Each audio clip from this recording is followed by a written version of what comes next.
Assalamualaikum warahmatullahi wabarakatuh. Welcome back to my channel.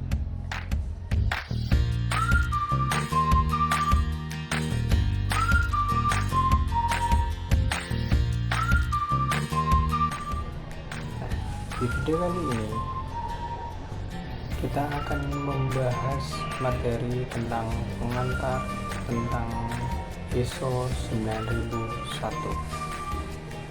Sebelum mulainya, perkenalkan nama saya Dede Similanto dengan NIM 2203200088. Kita mulai, yaitu materi yang pertama, pengantar tentang ISO 9001, khususnya yang berfokus pada versi terbaru, yaitu ISO 9001-2015. Standar sistem manajemen mutu.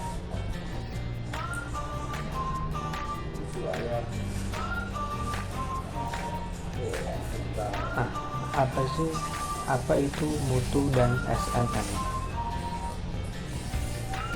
Nah, definisi sederhananya yaitu derajat di mana seperangkat karakteristik yang melekat pada suatu objek seperti produk, layanan, atau proses memenuhi persyaratan seperti kebutuhan atau harapan yang dinyatakan. Fokusnya yaitu memastikan produk atau jasa yang kita hasilkan konsisten dan memenuhi kebutuhan serta harapan pelanggan dan peraturan yang berlaku. Nah, untuk SMM sendiri apa sih? SMM itu sistem manajemen mutu. Definisinya, sekumpulan elemen yang saling terkait dan bekerja sama di dalam organisasi untuk menetapkan kebijakan, sasaran, dan proses untuk mencapai sasaran tersebut terkait mutu, dan proses untuk mencapai sasaran tersebut terkait mutu. SMM ISO 9001 adalah kerangka kerja yang tersistematis dan terdokumentasi untuk mengelola proses-proses organisasi agar dapat mencapai mutu yang konsisten.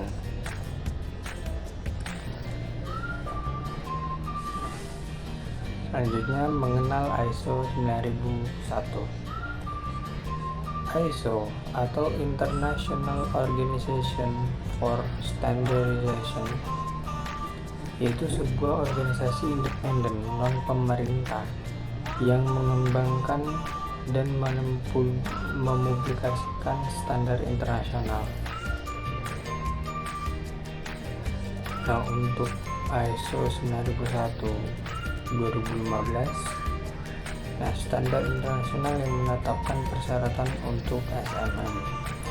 Ini adalah standar yang paling banyak diterapkan di dunia, berlaku untuk semua jenis dan ukuran organisasi seperti perusahaan, instansi pemerintah, pendidikan, dan lain-lain.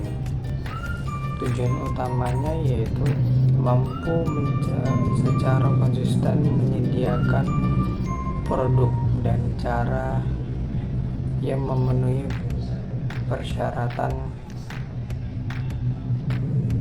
pelanggan serta persyaratan hukum atau peraturan yang berlaku.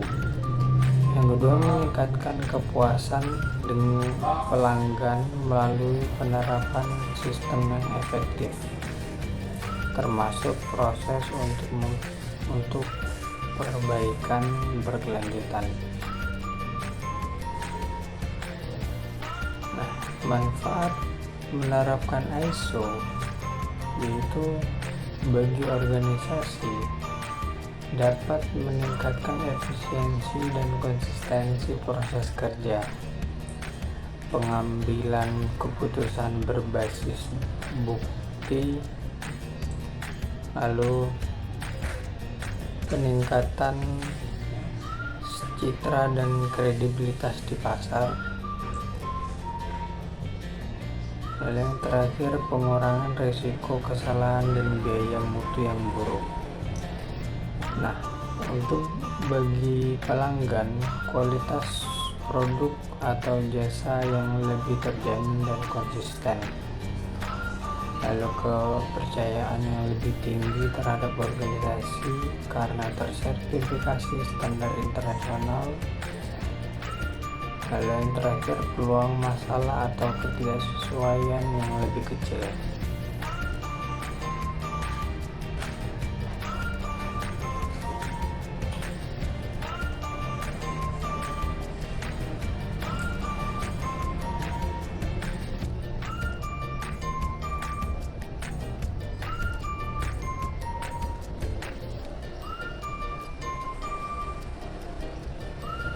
ISO memberikan bahasa universal untuk kualitas. Ini memungkinkan sebuah perusahaan di Jakarta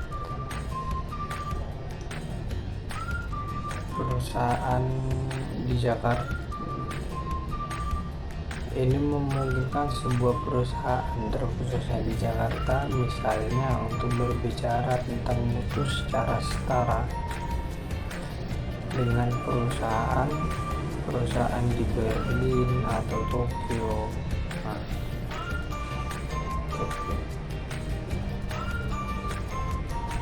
Dalam sesi ini kita akan memperluas fokus kita ke yang pertama, analisis mendalam terhadap setiap klausul ISO 9001 tahun 2015. Yang kedua, manfaat terukur dan tantangan praktis di lapangan, kasus komparatif lanjutan tentang penerapan dampaknya. Yang keempat, keterkaitan ISO 9000 dengan standar sistem manajemen lainnya termasuk ISO 14001 dan 45001. Yang terakhir, aplikasi ISO 9001 di sektor jasa, non-manufaktur, dan panduan audit internal yang bernilai tambah.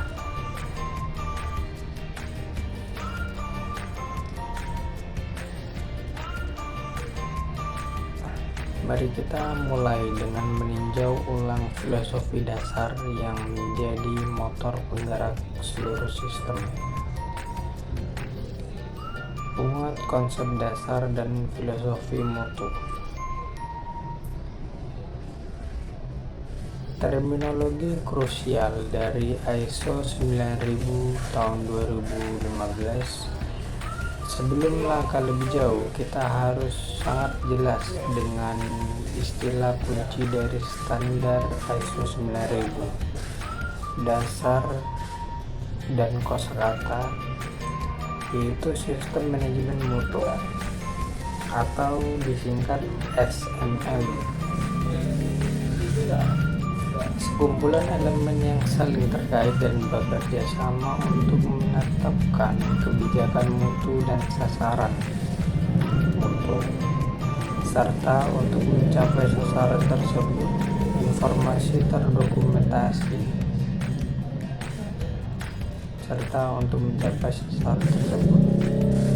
Yang kedua, informasi terdokumentasi. Istilah modern untuk dokumen, prosedur, catatan, dan form. Standar ini lebih fleksibel. Yang penting adalah bukti, bukan format. Yang ketiga, risiko, efek dari ketidakpastian. Dalam ISO ini mencakup risiko negatif terhadap mutu dan risiko positif terhadap peluang peningkatan. Yang terakhir, ketidaksesuaian, tidak terpenuhinya persyaratan.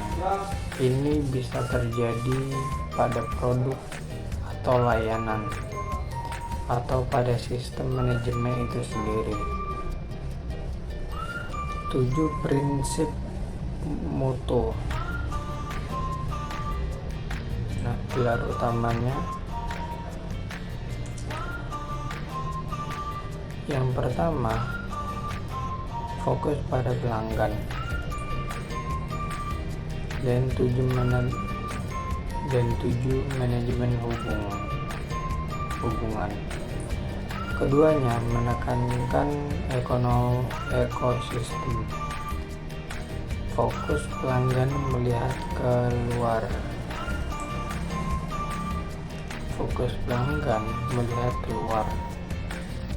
Manajemen hubungan melihat ke sekeliling, seperti pemasok, mitra. Nah, mutu hanya dapat terwujud jika seluruh rantai nilai stabil. Yang kedua, 4 pendekatan proses.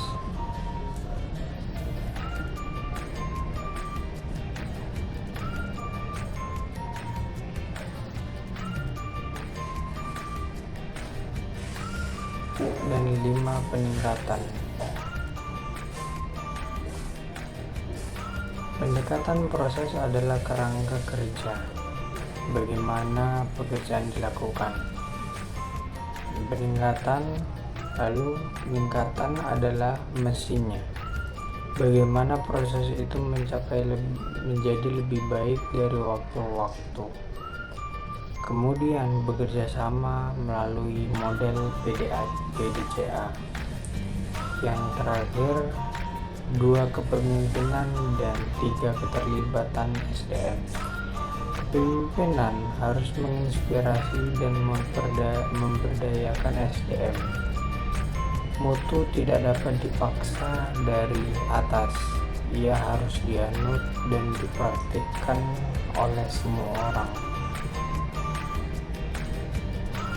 Nah, selanjutnya detail historis dan evolusi ISO 9000.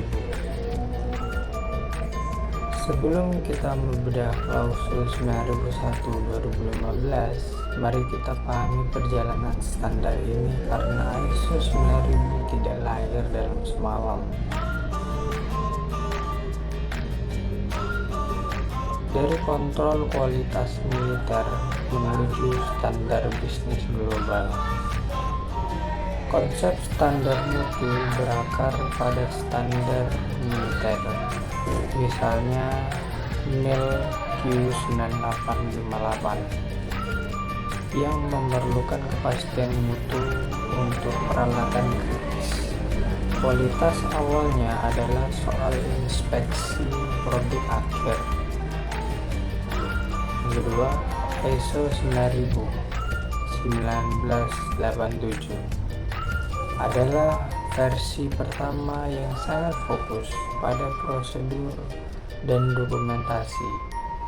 Sistem manajemen mutu di era ini sering terasa kaku dan berorientasi pada dokumen. Berikutnya, evolusi kritis dari prosedur ke proses, yaitu tahun 2000, dan risiko di tahun 2015. ISO 2000 fokus proses. Ini adalah perubahan besar. Standar mulai menekankan pendekatan proses, yaitu di klausul 4.4, dan mengintegrasikan siklus PDCA. Fokus bergeser dari apa yang tertulis menjadi bagaimana pekerjaan dilakukan. Yang kedua, ISO 9001 tahun 2015, yaitu fokus risiko dan strategi. Versi terbaru ini adalah revolusi. Pola pikir berbasis risiko dan peluang yaitu resiko dan peluang yang berada di klausul 6.1 menjadi titik perencanaan. Mutu harus dipikirkan sebelum masalah terjadi. Konteks organisasi. SMM wajib selaras dengan arah strategis perusahaan, yaitu klausul 4.1. Ini membuat ISO 9001 menjadi alat strategis, bukan hanya alat operasional. Yang ketiga, high level structure, yaitu fondasi untuk integrasi.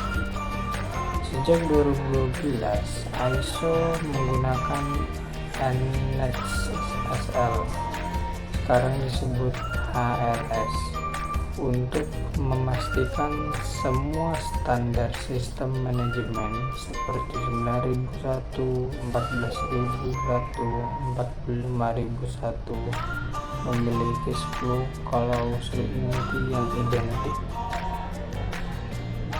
Ini adalah alasan mengapa integrasi SMM dengan sistem manajemen lingkungan ISO, yaitu ISO 14001 dan K3, yaitu ISO 45001, menjadi sangat efisien dan mudah.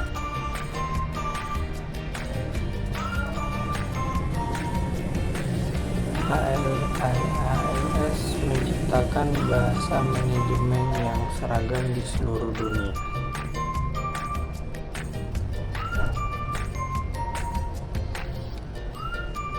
Materi berikutnya yaitu analisis mendalam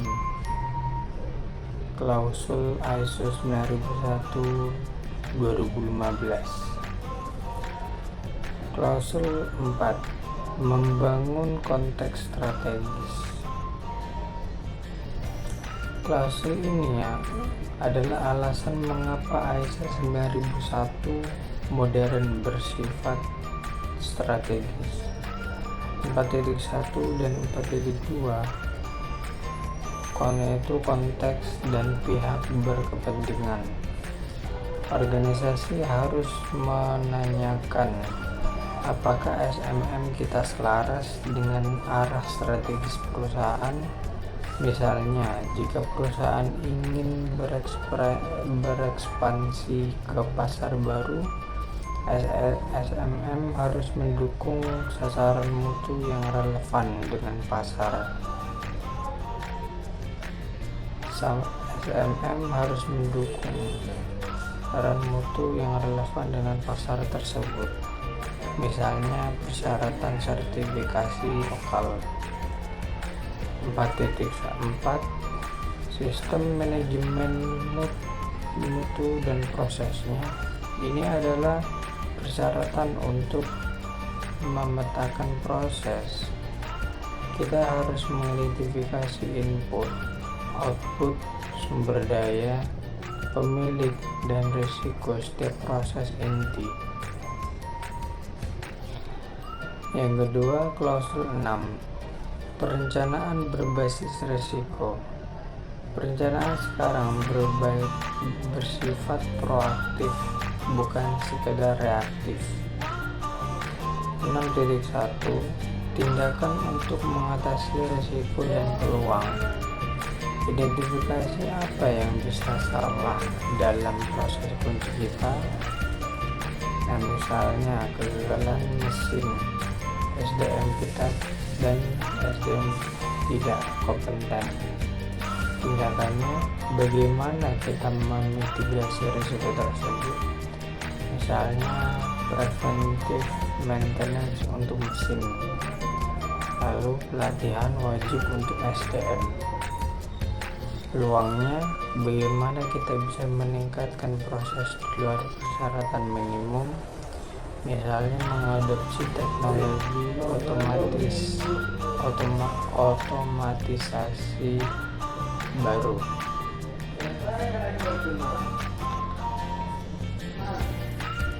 Yang ketiga, Klausul 7. Sumber daya dan kompetensi teknis. SMM bergantung pada kemampuan orang. 7.1.5 Sumber daya pemantauan dan pengukuran penting untuk memastikan semua peralatan kalibrasi seperti timbangan, termometer, dan alat ukur andal dan terkalibrasi untuk menghasilkan hasil yang sah. Tanpa kalibrasi, data mutu kita tidak berharga. 7.4 yaitu komunikasi. Organisasi harus merencanakan apa yang akan dikomunikasikan, misalnya kebijakan mutu. Kapan? Misalnya pertemuan mingguan. Lalu kepada siapa? Seperti kepada pemasok atau staf.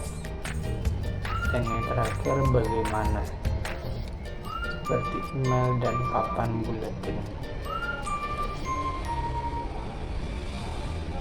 Yang keempat, klausul. Lalu ada klausul 8. Pengendalian operasional yang presisi.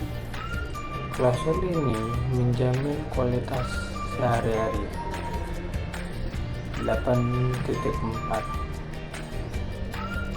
Yang pertama ada 8.4 desain dan pengembangan. Untuk produk atau layanan yang didesain sendiri adalah kita harus memiliki proses yang terkontrol. Ini termasuk peninjauan desain untuk menangkap kesalahan lebih awal dan validasi desain untuk memastikan produk memenuhi kebutuhan pelanggan sebelum diluncurkan. 4.5 properti milik pelanggan atau pemasok eksternal. Jika kita menggunakan bahan baku atau peralatan milik klien, misalnya dalam jasa perawatan, kita bertanggung jawab untuk mengidentifikasi, melindungi, dan menjaganya. Ini adalah detail kecil yang menunjukkan keandalan besar. Klausul yang selanjutnya yang ke-10 meningkatkan keberlanjutan atau kaizen. 10.3 Peningkatan berkelanjutan. Peningkatan tidak hanya terjadi setelah kesalahan. Organisasi harus secara aktif mencari peluang untuk meningkatkan kecukupan, kesesuaian, dan efektivitas SMM. Materi selanjutnya metodologi dan alat spesifik pendukung SMM. ISO 9001 adalah kerangka kerja, tetapi untuk benar-benar menyelesaikan masalah mutu dan mencapai peningkatan, yaitu klausul 10, kita membutuhkan alat bantu. Yang pertama itu penerapan PDCA. Ke dalam klausul inti siklus PDCA adalah mesin SMM. Semua klausul dapat dipatahkan ke siklus ini. Yang pertama, plan. Klausul yaitu klausul 4 berupa konteks, klausul 6 berupa perencanaan berbasis risiko, dan klausul 5 kepemimpinan untuk menetapkan sasaran dan proses. Nah, do. Yang kedua, do klausul 7 berupa dukungan sumber daya, dan klausul 8 operasi adalah tempat pekerjaan dan layanan dikirimkan.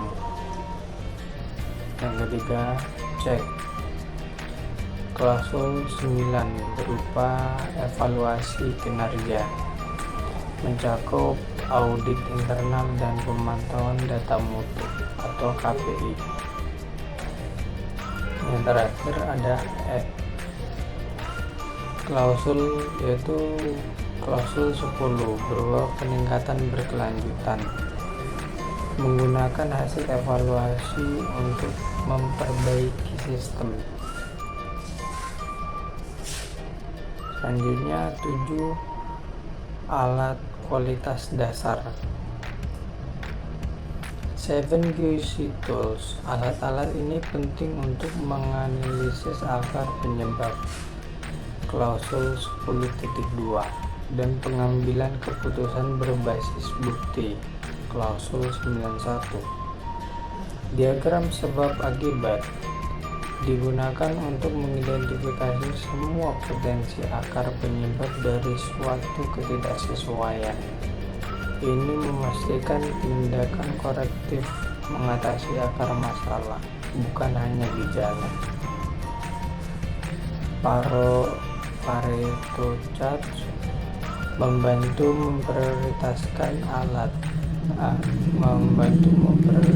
masalah. Prinsip 8/20 banding 80%. Masalah disebabkan oleh 20% penyebab. Ini mengarahkan sumber daya untuk mengatasi masalah mutu yang paling sering terjadi. Flowchart atau diagram alur proses. Visualisasi proses kita esensial untuk pemetaan proses klausul 4.4 dan identifikasi redundansi.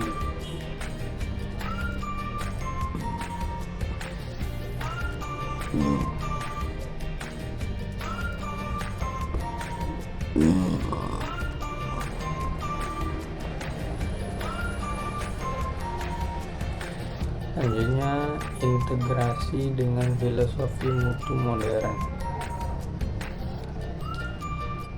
ISO 9001 yaitu kerangka kerja memberikan disiplin dan struktur SMM.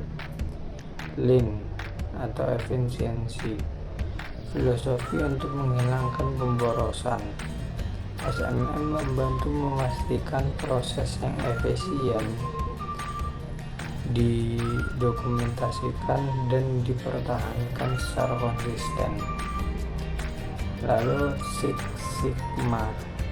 Sigma atau variasi, metodologi untuk mengurangi variasi dan mencapai akurasi tinggi.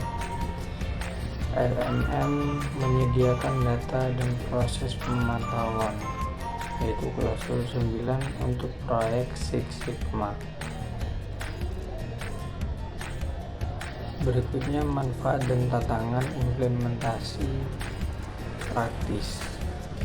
ISO 9001 adalah alat yang kuat, tetapi implementasinya tidak tanpa hambatan. Manfaat terukur dari SMM yaitu peningkatan efisiensi internal, memetakan proses yaitu klausul 4.4, menghilangkan redundansi dan mengurangi pemborosan. Ini secara langsung mengurangi biaya operasional. Yang kedua, akses pasar dan kredibilitas. Sertifikasi adalah izin masuk untuk banyak tender pemerintah dan kontrak internasional.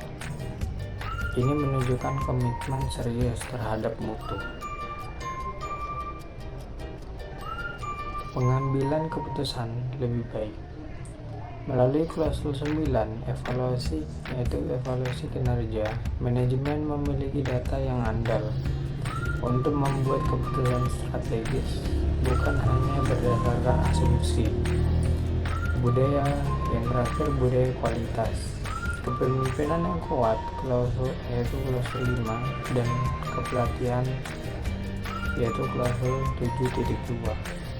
Mengubah pola pikir karyawan dari memperbaiki masalah menjadi mencegah masalah. Nah, untuk tantangan kritis dalam implementasi, yang pertama, resistensi budaya. Karyawan mungkin melihat ISO sebagai pekerjaan ekstra atau administrasi. Pimpinan harus secara konsisten mengomunikasikan nilai tambah dari SNM. Yang kedua, over dokumentasi. Organisasi baru sering terlalu banyak menulis prosedur yang tidak perlu. Ingat, fokuslah pada efektivitas proses, bukan pada jumlah kertas yang dihasilkan. Kurangnya komitmen manajemen puncak. Jika CEO hanya mendelegasikan dan tidak berpartisipasi dalam tujuan tinjauan manajemen, yaitu klausul 9.3, atau mendanai sumber daya, klausul 7, seluruh proses akan gagal. Komitmen harus terlihat.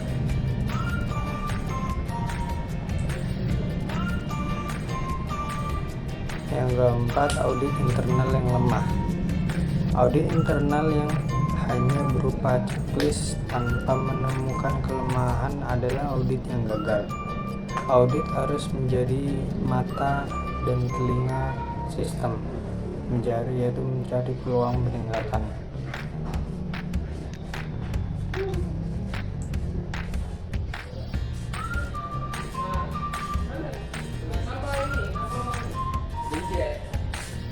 Lima, kesalahan umum dalam penerapan ISO 9001. Tidak sedikit organisasi gagal memetik manfaat ISO karena terjebak dalam kesalahan klasik berikut. Pertama, fokus pada sertifikat bukan sistem. Banyak yang mengejar sertifikat hanya untuk tender atau reputasi, bukan karena ingin memperbaiki proses. Akibatnya, setelah audit selesai, sistem berhenti hidup. 2. Terlalu banyak dokumen. ISO 9001 tahun 2015 tidak lagi menuntut manual mutu tebal. Namun banyak perusahaan yang masih berpikir semakin banyak dokumen semakin aman. Padahal yang penting bukan jumlah, melainkan relevansi dan kegunaan dokumen. Kemudian audit formalitas. Audit internal yang sering dilakukan sekedar formalitas agar checklist terisi. Padahal audit adalah kesempatan belajar, bukan sekedar mencari temuan, tapi memahami akar masalah.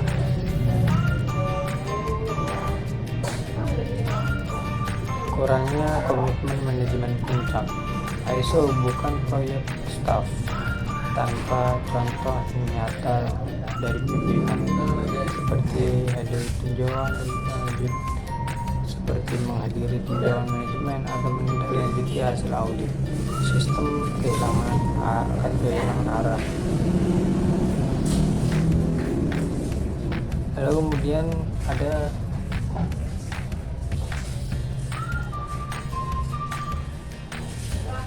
kemudian ada kisah nyata, yaitu transformasi mutu dari UKM Indonesia.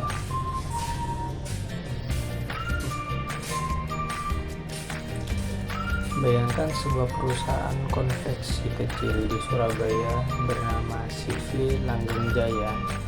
Awalnya perusahaan ini hanya punya 15 karyawan. Mereka memproduksi seragam kantor dan baju sekolah. tapi sering terlambat mengirim pesanan. Stok bahan sering salah catat dan keluhan pelanggan meningkat. Pemiliknya, Bu Ratna, sempat berpikir bahwa ISO hanya untuk perusahaan besar, namun setelah kehilangan pelanggan utama karena kesalahan ukuran dan keterlambatan pengiriman, ia memutuskan belajar tentang ISO 9001. Langkah pertama yang ia lakukan bukan menulis prosedur, tapi memetakan proses kerja secara sederhana. Dari penerimaan order, pengadaan bahan, penjahitan, dan pemeriksaan, lalu kemudian pengiriman. Mereka mulai melakukan rapat mingguan 15 menit, mencatat keluhan pelanggan di papan tulis, dan membuat checklist pengiriman sederhana. Dalam 6 bulan, hasilnya nyata. Tingkat keterlambatan turun dari 25% menjadi 5%. Pengembalian produk karena cacat hampir nol. Dan yang paling penting, karyawan merasa lebih terlibat dan dihargai. Bu Ratna pernah berkata dalam wawancara kecil di komunitas UKM, ISO 9001 bukan tentang banyak dokumen, tapi tentang disiplin kecil yang dijalankan setiap hari. Kisah ini membuktikan bahwa standar internasional tidak eksklusif. Ia bisa diadaptasi oleh siapa saja yang punya komitmen terhadap perbaikan. Studi kasus lanjutan yaitu membandingkan dua pendekatan. Mari kita perluas studi kasus kita menjadi kasus komparatif antar dua perusahaan manufaktur suku cadang otomotif. Kasus A, PT Cepat Sertifikasi, itu pendekatan cepat dan dangkal. PT Cepat Sertifikasi atau PCS ingin sertifikasi secepatnya untuk memenangkan kontrak besar. Implementasinya, mereka menyewa konsultan yang membuat semua dokumen standar, pelatihan minimal, dan manajemen puncak tidak terlibat. Lalu audit internal dilakukan oleh staf yang sama dan menjalankan proses sehingga tidak menemukan ketidaksesuaian. Hasil audit eksternalnya lulus tipis pada audit tahap 2 karena dokumentasi terlihat lengkap. Sertifikasi didapat. Lalu dampak jangka panjang, setelah 6 bulan kualitas di lapangan kembali buruk. Ketika audit surveillance tahunan tiba, ketidaksesuaian mayor ditemukan. Prosedur tertulis, klausul 8.5 tidak diikuti di lini produksi. Agar penyebabnya, budaya manajemen tidak menghargai umpan balik. Catatan mutu yaitu klausul 7.5 dipalsukan untuk terlihat baik. Kesimpulannya, PCS kehilangan kepercayaan pelanggan karena kegagalan mutu berkelanjutan dan beresiko kehilangan sertifikasinya. SMM hanyalah pertunjukan. Kasus B yaitu PT Kualitas Abadi, pendekatan integratif dan berkelanjutan.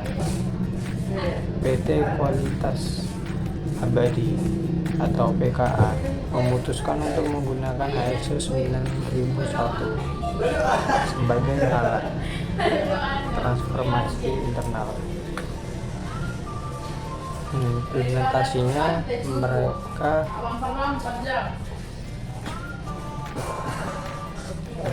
Implementasinya mereka menggunakan tim internal didukung oleh konsultan untuk memetakan proses nyata mereka, yaitu klausul 4.4, manajemen puncak klausul 5, pemimpin tinjauan manajemen bulanan. bukan tahunan. Perencanaan risiko klausul 6.1 PKA menginvestasi waktu besar dalam menganalisis risiko pada mesin kritis dan membuat preventive maintenance schedule baru. Baik, selanjutnya yaitu langkah pasca audit yang krusial. Yang pertama, tindakan korektif dan pencegahan klausul 10.2. Setiap masalah harus didiskusikan dengan pihak yang diaudit untuk bersama-sama menentukan program tindakan korektif dan preventif. Tindak lanjuti temuan dengan cepat untuk menunjukkan komitmen terhadap mutu. Yang kedua, tinjauan manajemen klausul 9.3. Manajemen puncak harus mengevaluasi hasil audit internal, pencapaian sasaran mutu, dan efektivitas sistem secara keseluruhan menggunakan kerangka PDCA. Inilah saatnya mengambil keputusan berbasis bukti. Refleksi kepemimpinan mutu. Kualitas sejati tidak pernah lahir dari sistem tanpa jiwa. Sistem yang baik hanya akan hidup bila dipimpin oleh manusia yang peduli. Dalam organisasi berbasis ISO 9001, peran pemimpin bukan sekedar penandatanganan kebijakan mutu. Pemimpin adalah pencipta budaya mutu. Ia menunjukkan teladan dengan hal sederhana seperti hadir tepat waktu di rapat mutu, bertanya bukan untuk menyalahkan tapi untuk memahami, menghargai setiap ide perbaikan dari karyawan sekecil apapun. Pemimpin seperti itu tidak perlu mengulang kata mutu setiap hari, karena perilaku sendiri sudah mengajarkan arti mutu yang sesungguhnya. Mutu tidak mengajarkan pidato, tapi ditularkan lewat teladan. Jadi sebelum menutup sesi ini,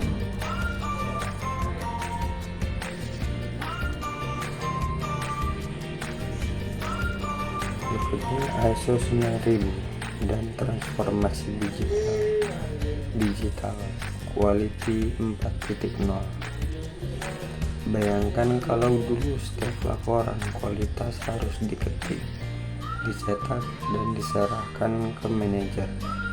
Sekarang cukup satu klik di layar ponsel, seluruh data sudah muncul dalam bentuk grafik yang rapi. Inilah dunia yang sedang dimasuki. Dunia di mana ISO 9000 tidak lagi berdiri sendiri, tapi bersanding dengan teknologi digital. Kita menyebutnya era quality 4.0, sebuah pergeseran besar di mana standar mutu klasik berpadu dengan kecepatan data dan kecerdasan buatan. Misalnya di sebuah pabrik pengolahan hasil pertanian, sensor IoT kini bisa membaca suhu penyimpanan produk setiap detik. Jika suhu naik melebihi standar, sistem otomatis mengirimkan notifikasi ke petugas mutu. Bahkan sebelum masalah terjadi, dulu kita menunggu laporan mingguan untuk tahu ada masalah. Sekarang kita mencegah masalah hanya dengan membaca data real time. Namun, teknologi tidak akan pernah menggantikan nilai-nilai dasar ISO 9000, komitmen, tanggung jawab, dan disiplin.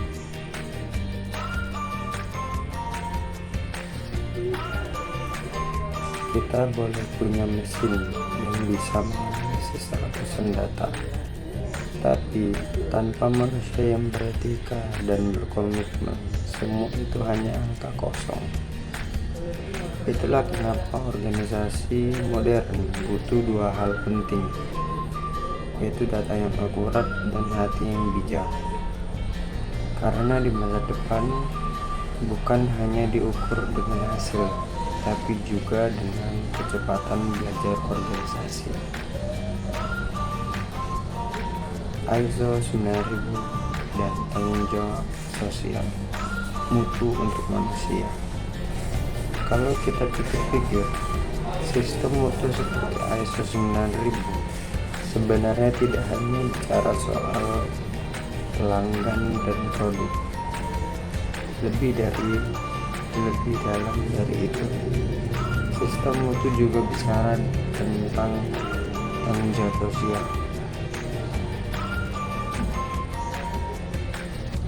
Mutu sejati bukan hanya hasil yang bagus, tapi tentang bagaimana proses itu dijalankan dengan etika, keadilan, dan kepedulian terhadap manusia dan lingkungan.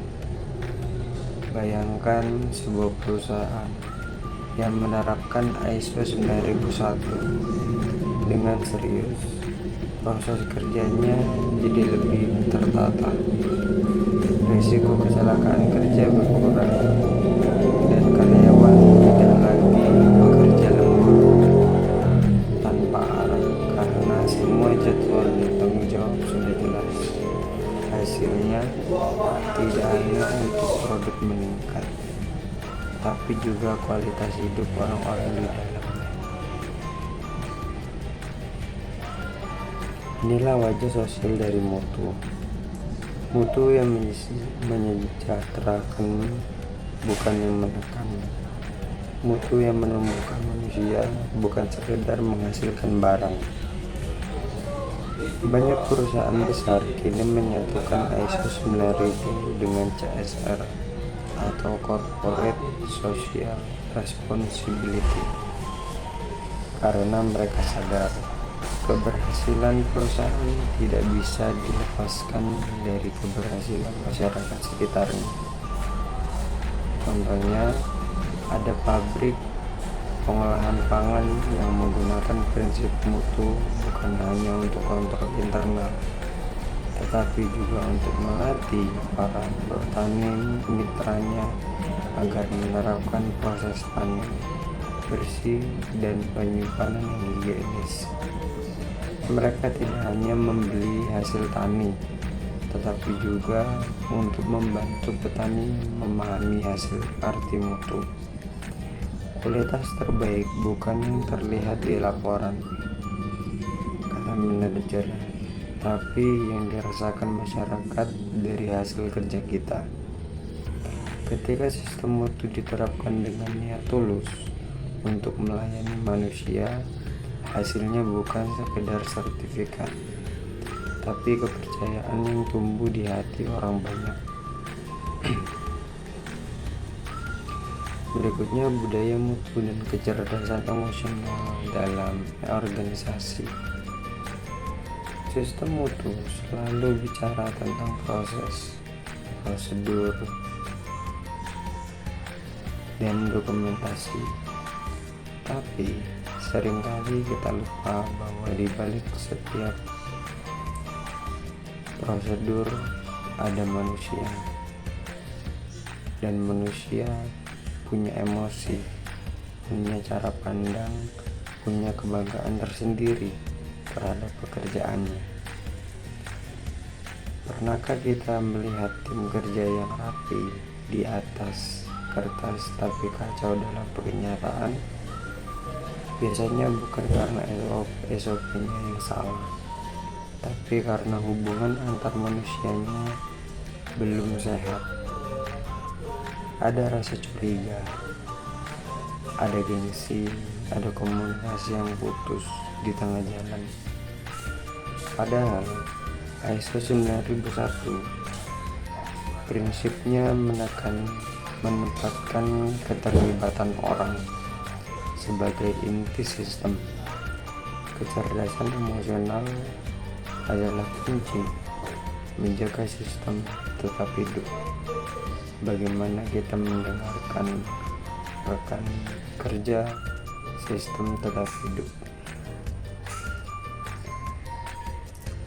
Rekan kerja menerima kritik tanpa tersinggung dan memberi pujian tanpa berlebihan. Semua itu adalah bagian dari mutu. Coba bayangkan suasana rapat tinjauan manajemen yang ideal. Semua orang datang bukan untuk saling menyalahkan, tapi mencari solusi. Tidak ada yang takut bicara, tidak ada yang merasa lebih pintar. Yang ada hanya semangat satu tim yang ingin melihat organisasi mereka tumbuh. Itulah budaya mutu sejati, bukan sekedar mematuhi sistem, tapi menghidupi sistem itu dengan hati. ISO 9000 dan komunikasi organisasi.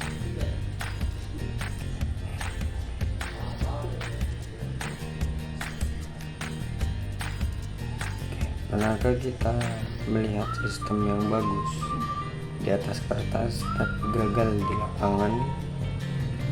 Semua form ada, semua prosedur disetujui, tapi hasilnya tetap saja berantakan. Seringkali penyebabnya sederhana, yaitu komunikasi salah arah.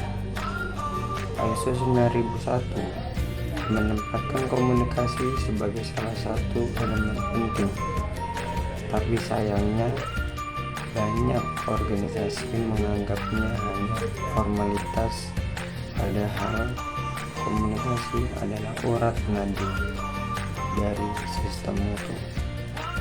Kebijakan mutu yang hebat akan sia-sia kalau tertulis di papan pengumuman, tapi tidak pernah dijelaskan dengan bahasa yang dimengerti karyawan.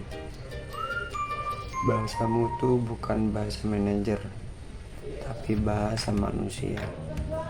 Bahasa yang membuat setiap orang paham kenapa mereka melakukan sesuatu, bukan hanya apa yang harus dilakukan.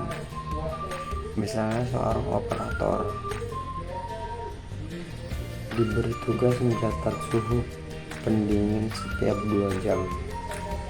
Kalau tidak tahu alasan dibaliknya, catatan itu bisa jadi formalitas belaka. Tapi kalau ia tahu bahwa catatan itu memastikan makanan tetap aman dikonsumsi pelanggan, maka setiap angka yang ia tulis akan punya makna. Ketika orang paham makna dari pekerjaannya, mereka tidak lagi bekerja karena perintah, tapi karena kesadaran. Disinilah pentingnya komunikasi dalam ISO. Menyatukan niat, bukan sekedar menyamakan prosedur. Rapat mutu bukan tempat menghakimi, tapi tempat menyatukan persepsi. Setiap umpan balik bukan ancaman, tapi kesempatan untuk tumbuh. Karena pada akhirnya mutu bukan dibangun oleh sistem, tapi oleh orang-orang yang saling mengerti.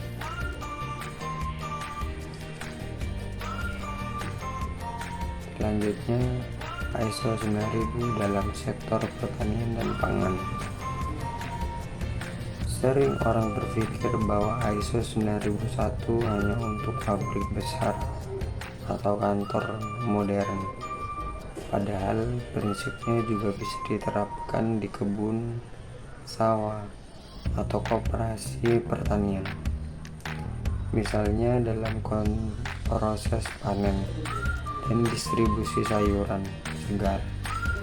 ISO mengajarkan kita untuk memastikan traceability atau ketertelusuran.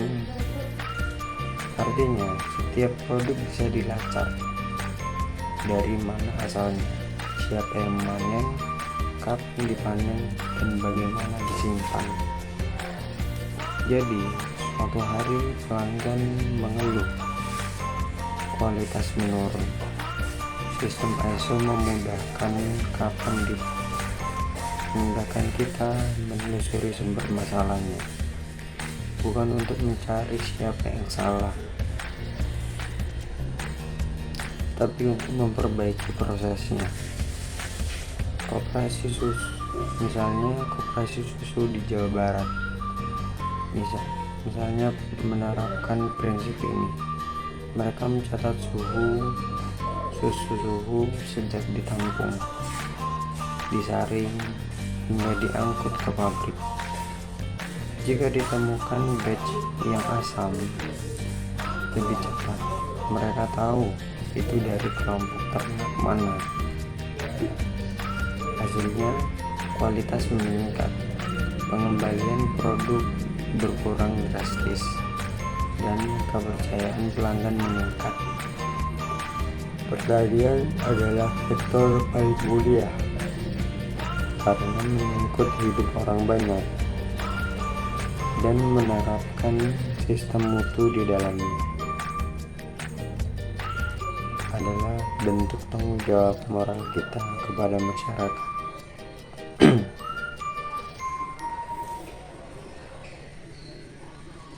Next, masa depan mutu menuju generasi ISO yang visioner. Mari kita melihat sedikit lebih jauh ke depan.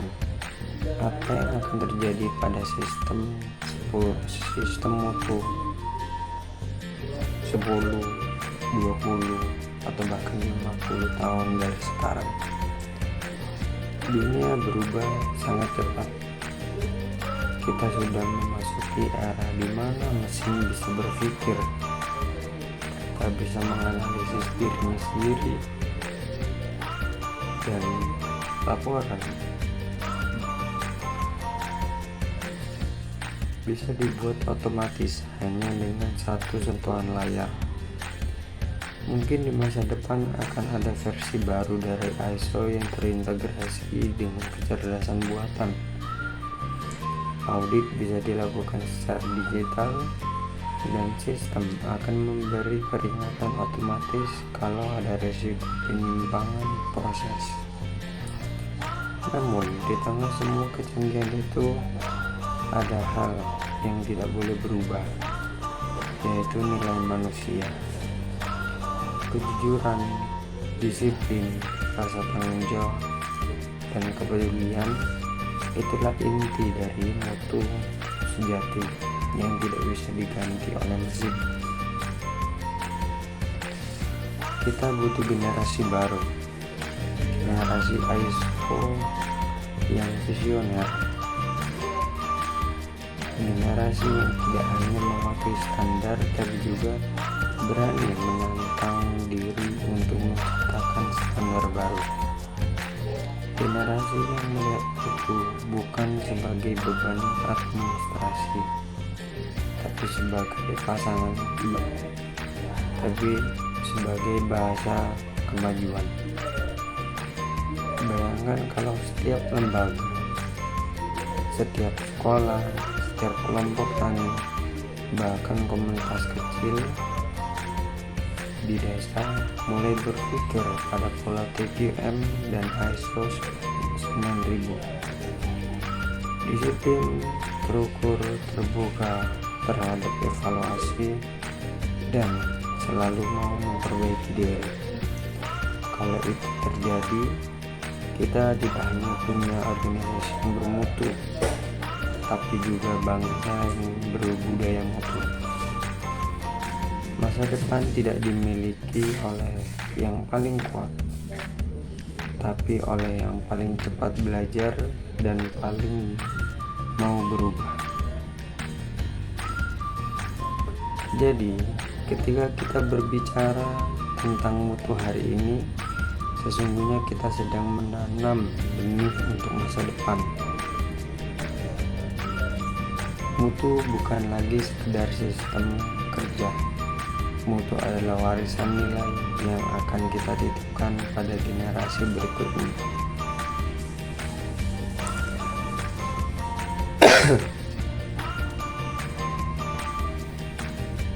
Next, refleksi mutu dan kepemimpinan sejati.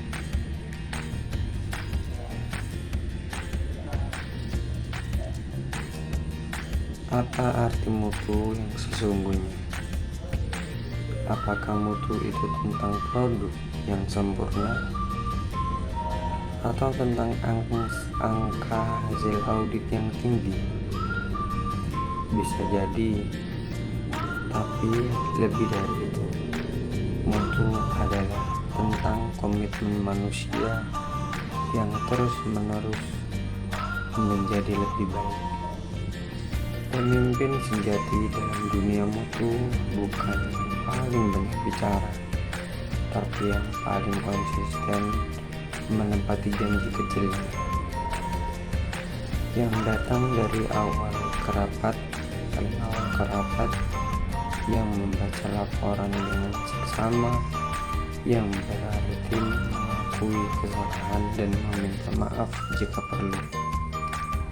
Pemimpin seperti ini mengubah budaya, bukan lewat pidato, tapi lewat tindakan, dan dari sanalah lahirlah organisasi yang kuat, dipercaya, dan bertumbuh. Mutu bukan tujuan akhir, tapi perjalanan panjang. Setiap langkah, perbaikan kecil, setiap catatan, setiap refleksi adalah bagian dari perjalanan itu. ISO 9000 hanya memberi kata, tapi kita sendiri yang harus berjalan jalannya. Jangan kejar sertifikat, tapi kejarlah perubahan diri. Karena pada akhirnya mutu yang sejati tidak bisa dicetak di kertas, tapi harus hidup dalam perilaku manusia yang menjalankannya.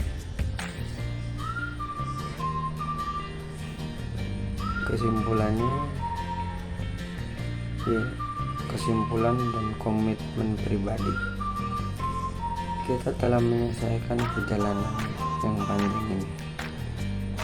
Kita kini memahami bahwa ISO 9001 adalah lebih dari sekedar seperangkat aturan. Ini adalah perangkat kerangka berpikir yang transformatif. 3 poin pertama yang harus kita bawa, yaitu yang pertama, ISO 9001 persyaratan, yaitu persyaratan sistem. Ini adalah peta jalan untuk kepastian kualitas. Yang kedua, kualitas, yaitu kepemimpinan dan proses. Kualitas dimulai di puncak dan diwujudkan melalui proses yang terstruktur dan terukur.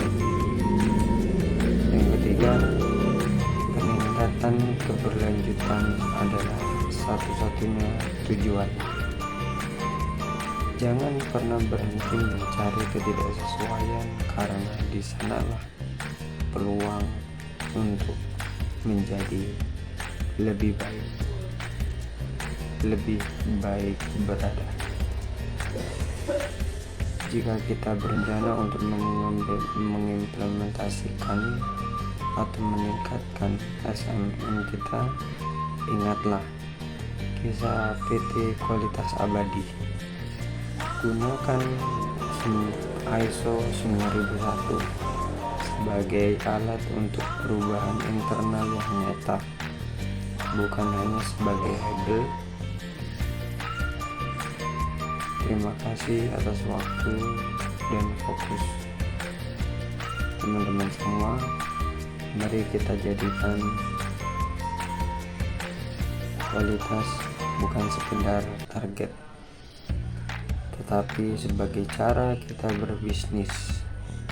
Saya mendorong kalian semua untuk segera meninjau kembali proses kerja kita hari ini dan mengidentifikasi satu risiko yang dapat kita mitigasi sebagai langkah awal penerapan prinsip ISO 9000. Teman-teman